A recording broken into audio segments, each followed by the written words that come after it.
হয়েছেন যারা হজ করেছেন ওনার কবর জিয়ারত করেছেন জান্নাতুল বাকিতে উনি ঘুমায় আছেন।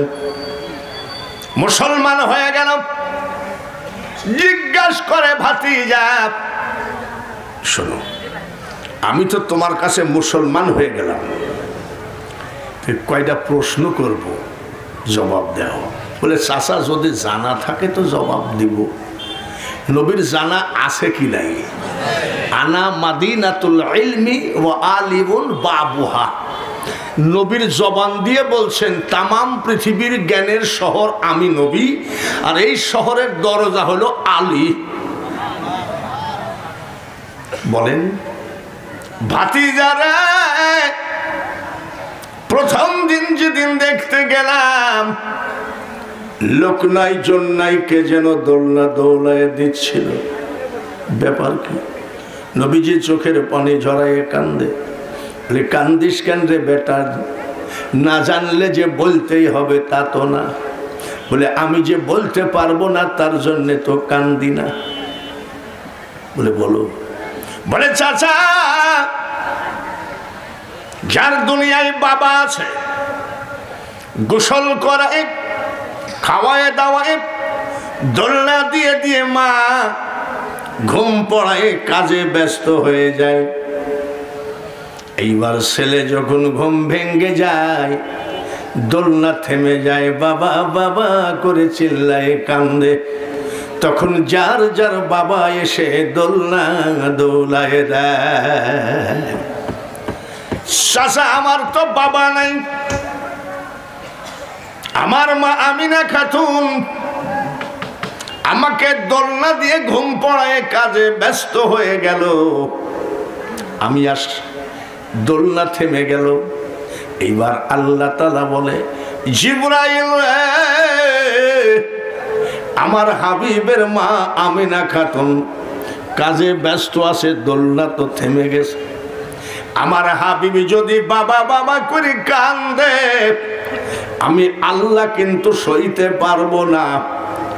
যার জন্য অর্ডার দিলাম, যত বেলা পর্যন্ত আমার হাবিবের মা আমেনা দোলনার কাছে না যাবে, তত বেলা পর্যন্ত দোলনা দোলাইতে থাক। তাই নাকি? বলে হ্যাঁ, ওটা ফেরেশতা দোলায়। বলে বেটারা, একটা আঙ্গুলের ইশারায় চন্দ্রটা উঠতেছিল আর নামতেছিল, ঘটনাটা কি? আমার দরদি নবী বলে কান্দে আর কয়ে, চাচা ধনী হোক গরিব হোক, ছোট বাচ্চাদেরকে মা কোলে নাই, খালা কোলে নাই, ফুফু কোলে নাই, দাদি কোলে নাই, নানি কোলে নাই, খালাতো বোন কোলে নাই, ফুফাতো বোন কোলে নাই, কোলে নিয়ে বলে আয় আয় চান মামা টিপ দিয়ে যা। এটা বাচ্চাদের আদর না বুড়াদের আদর? আয় আয় চান মামা।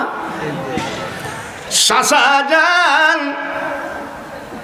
এই আদরটা দেওয়ার পৃথিবীতে আমার কেউ নাই, যার জন্যে আমার আল্লাহ বলেন, হাবিব তোমাকে এতিম বানাইছি কিন্তু অসহায় বানাই নাই।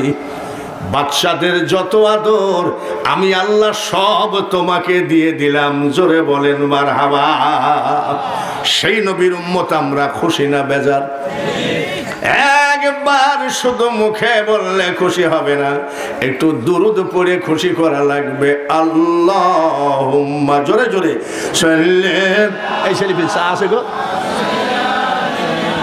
জানা মাওলানা, মোহাব্বতের সাথে ওয়ালা আলিস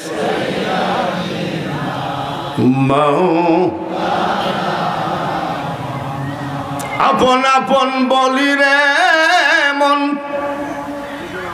আপন মোদের কে হই না, যিনি মোদের আপন জনা, শুয়ে আসেন সোনার মদিনা। মোহাব্বতের সাথে পড়া লাগবে আল্লাহুম্মা, সবাই পড়ি, সাল্লি আলা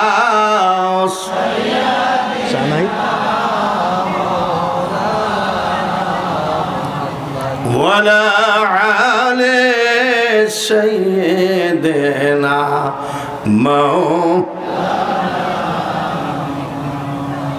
আমি ওয়াজ করব আজকে একটু হিন্দু ধুলাই করব।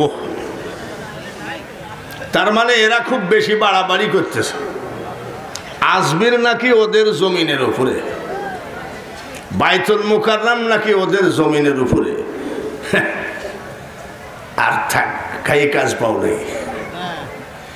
এই ফেকড়া বাঁধানোর ধান্দা, এই কথা বলে কি ওরা জিততে পারবে? আরো বলেন পারবে? এই ব্যাপারে কিছু ওয়াজ নসিহত আজ কি করব।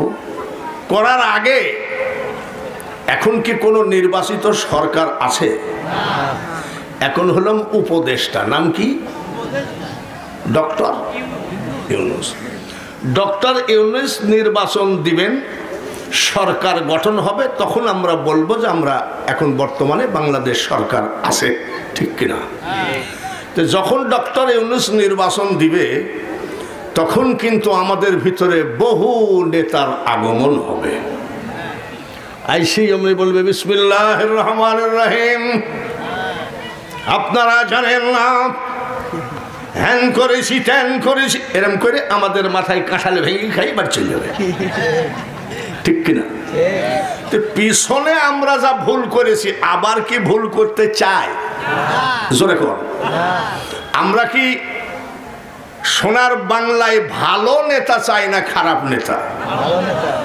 আমাদের এলাকায় কিছু পাতি নেতা ছিল, বাপরে, পাতি নেতার সামনে দিয়ে গাড়ি নিয়েও যাওয়ার জয় ছিল না, এরকম ভাব ছিল।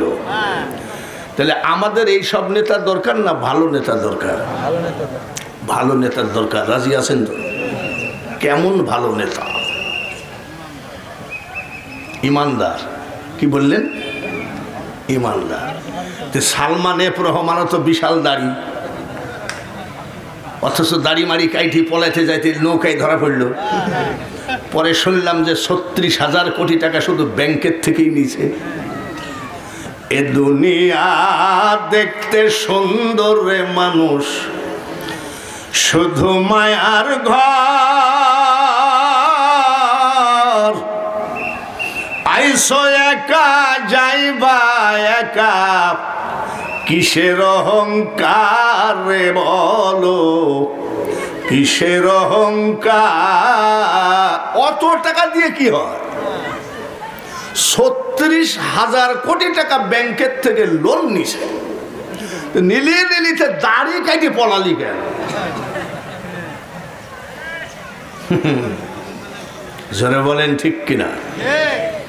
আমাদের যে জাতীয় সংসদ, শুনছেন তো? খেয়াল করে শুনছেন তো? জোরে কম। আমাদের যে জাতীয় সংসদ 11 তলা বিল্ডিং, বুলেট প্রুফ ছাদ। বুলেট প্রুফ ছাদ কাকে বলে? আমাদের বাংলাদেশের জাতীয় সংসদের উপরে যত বড়ই শক্তিশালী বোমা মারা হোক, বোমা ফেটে যাবে, সংসদের কিছু হবে না। এই আমাদের জাতীয় সংসদ। পৃথিবীর অর্ধেক দেশের রাষ্ট্রপতি ছিলেন হযরত ওমর। তার সংসদ ভবন ছিল ছিঁড়া খেজুর পাটি দিয়ে বানানো। সুবহানাল্লাহ। এই বুলেট প্রুফ ছাদ যে সংসদ, সেই দেশের মানুষ বেশি সুখী না হযরত ওমরের ওই খেজুরের পাটি দিয়ে বানানো সংসদের মানুষ বেশি খুশি? বেশি সুখী কারা ছিল? কেন? তাহলে কেন শোনেন, এই রকম নেতা আপনাকে পছন্দ করা লাগবে। হযরত ওমর তখন কি? জোরে কোন? রাষ্ট্রপতি। তখন কি? রাষ্ট্রপতি।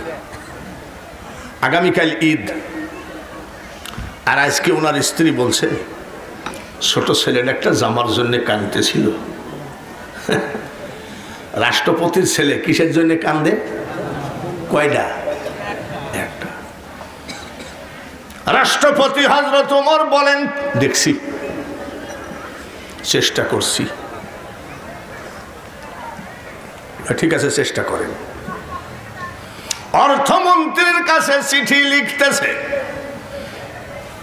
মাননীয় অর্থমন্ত্রী, আমি রাষ্ট্রপতি বলছি,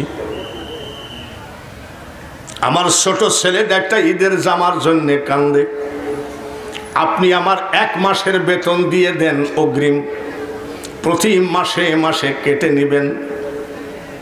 ইতি রাষ্ট্রপতি ওমর সই করে দিল, সিল মেরে দিল, চিঠি অর্থমন্ত্রীর কাছে চলে গেল।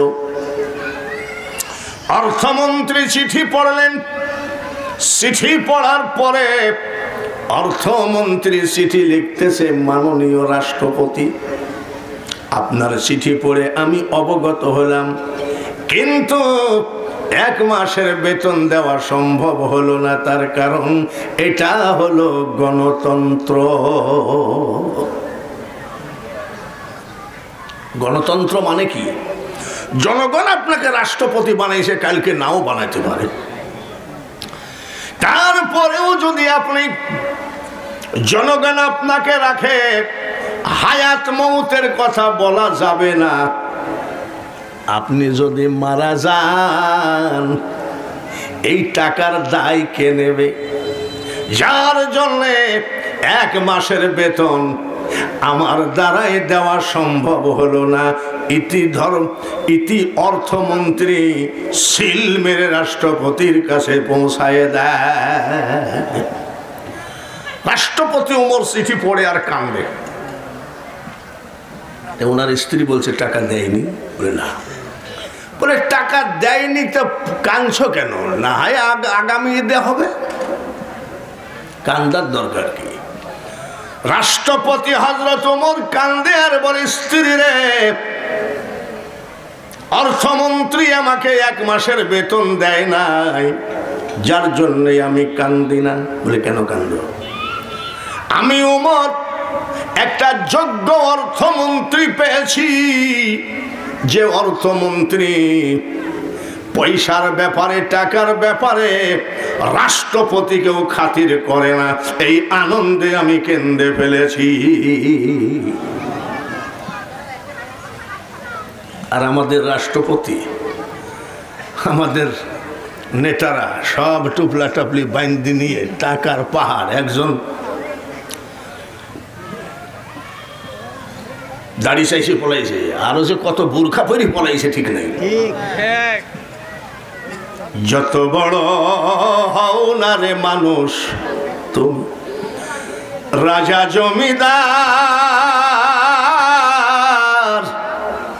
টাকা পয়সা গাড়ি বাড়ি ঘড়ি টেন্ডেস্টার, সেদিন চলবে না কোনো বাহাদুরি, বিষয় বৈভবে সুন্দর পৃথিবী ছেড়ে চলে যেতে হবে রে মন।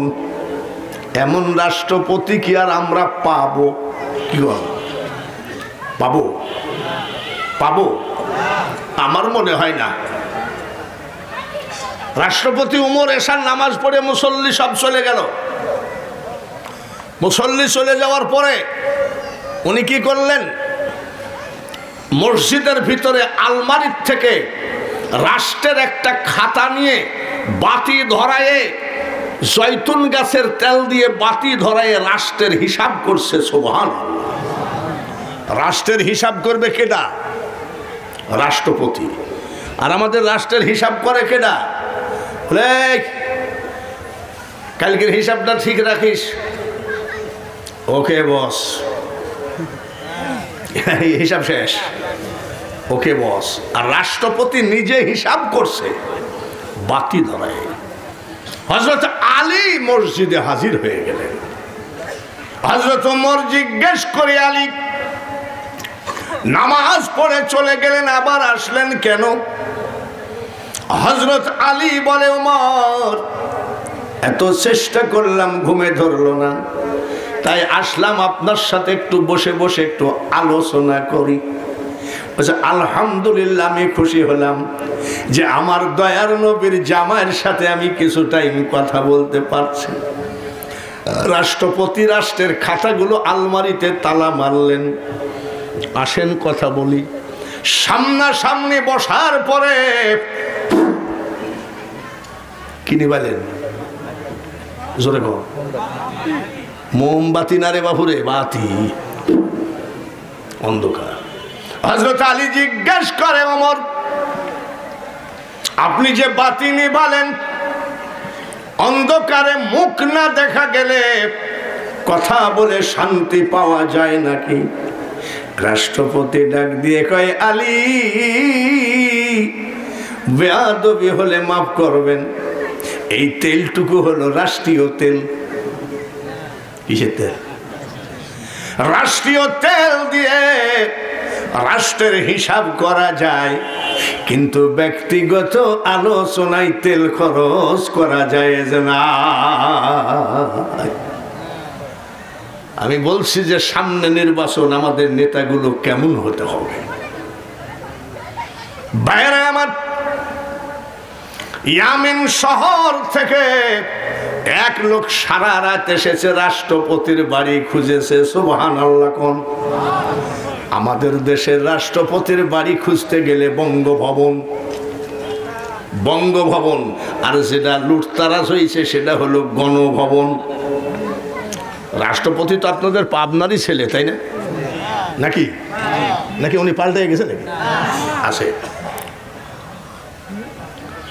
রাষ্ট্রপতি ওমরের বাড়ি খুঁজছে সারা রাত, পাই নাই। ফজরের নামাজ মসজিদে আদায় করে লোকটা জিজ্ঞাসা করছে মুসল্লিদেরকে, ভাই রাষ্ট্রপতির বাড়ি কোনটা? কেন? সারা রাত খুঁজেছি ভাই। বলে ওই যে বেকা খেজুর গাছ, খেজুর গাছের নিচে তালের পাতা দিয়ে চাল বানানো আর খেজুরের ডাল দিয়ে বেড়া বানানো, ওইটাই হলো রাষ্ট্রপতির বাড়ি। গেছে রাষ্ট্রপতির বাড়ির গেটে গিয়ে কয়, আসসালামু আলাইকুম ইয়া আহলাল বাইত। ঘরে কে আছেন সালাম নেন। ভিতর থেকে বলতেছে, কাকে চান? বলে রাষ্ট্রপতিকে।